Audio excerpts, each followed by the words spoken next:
नमस्कार दोस्तों, स्वागत है आप सभी का एक बार फिर से हमारे यूट्यूब चैनल जॉब अलर्ट्स में। आज हम इस वीडियो में बात करने वाले हैं शिक्षक भर्ती संबंधित एक और महत्वपूर्ण अपडेट के बारे में। आज हम इस वीडियो में बात करेंगे शिक्षक भर्ती संबंधित लोक शिक्षण संचालय ने जो वर्ग 3 से संबंधित बड़ी अपडेट दी है उसके बारे में।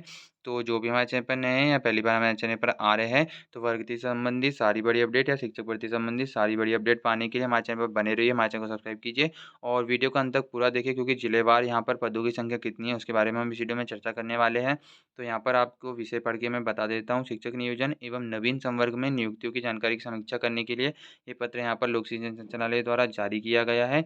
19/9/2022 का ये पत्र है और इसमें अर्जेंट लिखा हुआ है, यानी कि जिसमें जो भी कार्य किए जाने हैं वो अर्जेंट किए जाने हैं। इस प्राथमिक शिक्षक पात्रता परीक्षा का परिणाम यहाँ पर घोषित हो चुका है और विभाग द्वारा शिक्षकों की भर्ती यहाँ पर की जानी है। शीघ्र ही विज्ञापन का जो है प्रकाशन वो भी किया जाना है। इसलिए इन निम्न बिंदुओं के साथ निर्धारित दिनांक पर कार्यालय में उपस्थित होने का यहाँ पर कार्यवाही करने के लिए की गई है, यानी कि जो आपकी वर्ग 3 की नियुक्ति संबंधित कार्यवाही है वो जल्द ही जल्द यहाँ पर संभव यानी कि करवाई जा रही है और जल्द से जल्द आपकी जो नियुक्ति है वो भी यहाँ पर जो आगे की कार्यवाही वो देखने को मिलेगी। यहाँ पर जो मंत्री जी ने कहा है कि जो अक्टूबर माह के अंतिम सप्ताह तक, यानी कि दिवाली के बाद तक जो आपकी नियुक्ति प्रक्रिया है वो शुरू की जाएगी। उसकी भी कार्यवाही यहाँ पर होती जा रही है। यहाँ पर दिनांक लिखी हुई है, जिले लिखी हुई है और एजेंडा बिंदु लिखे हुए हैं, उनको किस-किस प्रकार पालन करना है। यहाँ पर कौन-कौन से जिले को 27 तारीख को उपस्थित होना है और 28 तारीख को उपस्थित होना है। यहाँ पर सभी जिलों की यहाँ पर जो जानकारी है वो दी गई है। अब हम इस वीडियो में बात करेंगे जो जिले संबंधित जो यानी कि जिलेवार रिक्तियों की यहाँ पर बात कही गई है, इसी में बात कही गई है उसके बारे में, तो उससे देख लेते हैं। यहाँ पर आप देख सकते हैं कटनी जिले में कितने पदों की संख्या है, तो उसके बारे में हम बात कर लेते हैं। जो अतिथि शिक्षक हेतु आवंटित पद है वो 75 आएंगे और जो शेष पद है वो 225 आएंगे और कुल रिक्तियाँ कितनी है तो 300। यहाँ पर दोनों का टोटल कर लिया गया है। यहाँ पर 300 रिक्तियाँ कटनी जिले में यहाँ पर है। तो इस प्रकार हम सभी जिलों की यहाँ पर रिक्तियों का मैं आपको बता देता हूँ। अतिथि शिक्षक के लिए कितनी रिक्तियाँ खाली है, शेष पद यानी कि सभी के लिए अतिथि शिक्षक को छोड़कर शेष के लिए कितने पद खाली है और कुल रिक्तियाँ कितनी है वो मैं आपको बता देता हूँ। यहाँ पर हम पन्ना जिले की बात कर लेते हैं। पन्ना जिले में जो अतिथि शिक्षक के पद है वो 48 है और शेष पद यहाँ पर 142 है और कुल रिक्तियाँ यहाँ पर देख लेते हैं तो 190 यहाँ पर कुल रिक्तियाँ आपकी हो जाती है।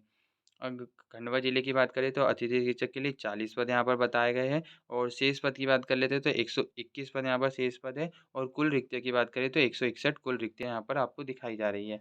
रायसेन जिले की बात कर लेते हैं। अतिथि शिक्षक हेतु जो आवंटित पद है वो 42 है और शेष पद की बात कर ले तो 127 पद यहाँ पर शेष है और कुल रिक्तियाँ की बात कर ले तो 169 यहाँ पर रायसेन में कुल रिक्तियाँ है। और नरसिंहपुर की बात कर लेते हैं तो नरसिंहपुर में अतिथि शिक्षकों के लिए जो पद है वो 32 पद है और शेष पद हम देख लेते हैं तो 97 पद शेष पद नरसिंहपुर के लिए और कुल रिक्तियाँ जो है वो है 129। अब बुरहानपुर की बात कर लेते हैं तो बुरहानपुर में अतिथि शिक्षकों के लिए जो आवंटित पद है वो 14 है और शेष पद की बात कर ले तो 41 है और टोटल पद की बात कर ले तो 55 यहाँ पर कुल पद यहाँ पर रिक्त हैं। अब उज्जैन की बात कर लेते हैं। उज्जैन में जो अतिथि शिक्षकों के पद है वो 53 है और शेष पद की बात कर ले तो 157 है और कुल पद की बात कर ले यहाँ पर टोटल उसका कर लिया जाए तो 210 यहाँ पर कुल रिक्तियाँ यहाँ पर आपको देखने को मिलेगी। और अतिथि शिक्षक हेतु आवंटित पत्र जो हम इसकी बात कर ले सागर की तो 53 है और शेष पद यहाँ पर आएंगे 161 और उसके बाद अगर कुल रिक्तियों की बात करते हैं तो यहाँ पर 214 यहाँ पर आपको कुल रिक्तियाँ देखने को मिलेगी सागर जिले में। यहाँ पर संभाग की बात नहीं हो रही है, एक ही पर्टिकुलर ज़िले की बात हो रही है। तो ज़िले में कितने-कितने अतिथि शिक्षक और शेष पद खाली है वो मैं आपको बता रहा हूँ। तो यहाँ पर दमोह की बात कर लेते हैं। अतिथि शिक्षक हेतु जो दमोह के लिए पद खाली है वो 10 है और शेष पद खाली है 31। अब कुल रिक्तियों की बात कर लें तो 41 कुल पद यहाँ पर रिक्त है। तो यहाँ पर मैंने इतने ज़िलों की आपको रिक्तियाँ बता दी। अब अगले ज़िलों पे चलते हैं। यहाँ पर मैं एक और बात आपको बता दूँ कि यहाँ पर संभागों की बात नहीं हो रही, यहाँ पर पूरे अलग-अलग ज़िलों की बात हो रही है। अब जो प्राथमिक शिक्षक के लिए आवंटित पद यहाँ पर अब लिखा हुआ है, सिंगरौली के लिए देख लेते हैं। अतिथि शिक्षकों के लिए यहाँ पर जो पद है वो 400 पद, बहुत सारे पद खाली है सिंगरौली में। अतिथि शिक्षकों के लिए 400 पद खाली है, यहाँ पर शेष पद कितने खाली है 1200 और टोटल देख लेते हैं 1600। यहाँ पर इससे ज़्यादा पदों की संख्या भी किसी ज़िले में देखने को नहीं मिली है।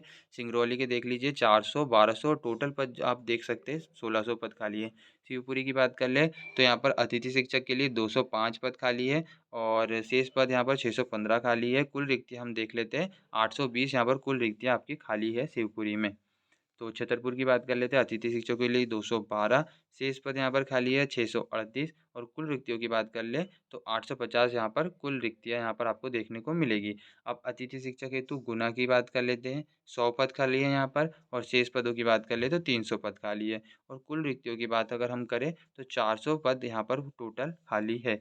उमरिया ज़िले की बात कर लें तो अतिथि शिक्षक हेतु आवंटित पद जो है 87 है, 263 शेष पद है और कुल रिक्तियों की बात कर लें तो 350 यहाँ पर 350 कुल पद यहाँ पर आपके हो जाते हैं। श्योपुर की बात कर लेते हैं। अतिथि शिक्षक हेतु आवंटित पद यहाँ पर 88 है, शेष पद यहाँ पर 262 है और कुल रिक्तियों की बात कर ले तो 350 पद श्योपुर में यहाँ पर खाली है। मुरैना की बात कर ले तो मुरैना में अतिथि शिक्षक के लिए 88 पद, शेष पद यहाँ पर 263 है और कुल पदों की कुल जो रिक्तियाँ है वो 351 यहाँ पर आपको देखने को मिलेगी। अतिथि शिक्षक हेतु आवंटित पद 125 यहाँ पर आपको देखने को मिलेंगे, शेष पद यहाँ पर 375 है और कुल रिक्तियाँ यहाँ पर 500 है आपको जो सीधी में देखने को मिलेगी। अब हरदा ज़िले की यहाँ पर हम बात कर लेते हैं, तो हरदा की अतिथि शिक्षकों की संख्या है 75, शेष पद है 225 और कुल रिक्तियाँ यहाँ पर आपको देखने को मिलेगी 300 पद यहाँ पर आपको टोटल देखने को मिलेगी। अब अशोकनगर की बात कर लेते हैं, अतिथि शिक्षक हेतु जो आवंटित पद है वो 63 है, शेष पदों की यहाँ पर 187 है और कुल रिक्तियाँ यहाँ पर 250 है। और शहडोल संभाग की देख लेते हैं तो अतिथि शिक्षकों के लिए 47 पद यहाँ पर खाली है और शेष पद 142 खाली है और कुल रिक्तियाँ यहाँ पर आप देख लेते हो तो 189 यहाँ पर कुल रिक्तियाँ है। तो यहाँ पर हमने सारे जिलों की यहाँ पर बात कर ली है। यहाँ पर जिलों की जिलेवार संख्या जिलेवार भी आपको मैंने बता दिया कि अतिथि शिक्षकों की कितनी खाली है, टोटल पोस्ट कितनी खाली है। तो यहाँ पर जिलों की हमने बात कर ली है, थोड़े कुछ ज़िले यहाँ पर छूट गए हैं या तो उसमें पद खाली नहीं है यहाँ पर उनको दर्शाया नहीं गया है। उससे संबंधित बाकी जिलों से संबंधित जो भी अपडेट निकल कर सामने आती है वो भी मैं आप तक पहले पहुँचाऊँगा। तो जो भी हमारे चैनल पर नए हैं या पहली बार हमारे चैनल पर आ रहे हैं तो प्लीज़ चैनल को सब्सक्राइब कर लीजिएगा, क्योंकि जो शिक्षक भर्ती से संबंधित सारी बड़ी अपडेट, सारी बड़ी जानकारियाँ मैं आपके लिए लाते रहता हूँ। तो आप भी चैनल को ज़रूर सपोर्ट करें, चैनल को सब्सक्राइब ज़रूर कीजिए और जो वीडियो को लास्ट तक देखने के लिए धन्यवाद। यहाँ पर मैंने आपको सभी ज़िलों को जो रिक्तियाँ है वो मैंने आपको बता दी। इससे संबंधित जो भी अपडेट निकल कर सामने आती है, नियुक्ति संबंधित जो भी अपडेट निकल कर सामने आती है, सबसे पहले मैं आप तक पहुँचाऊँगा। तो हमारे चैनल पर बने रहिए, हमारे चैनल को सब्सक्राइब कीजिए। धन्यवाद।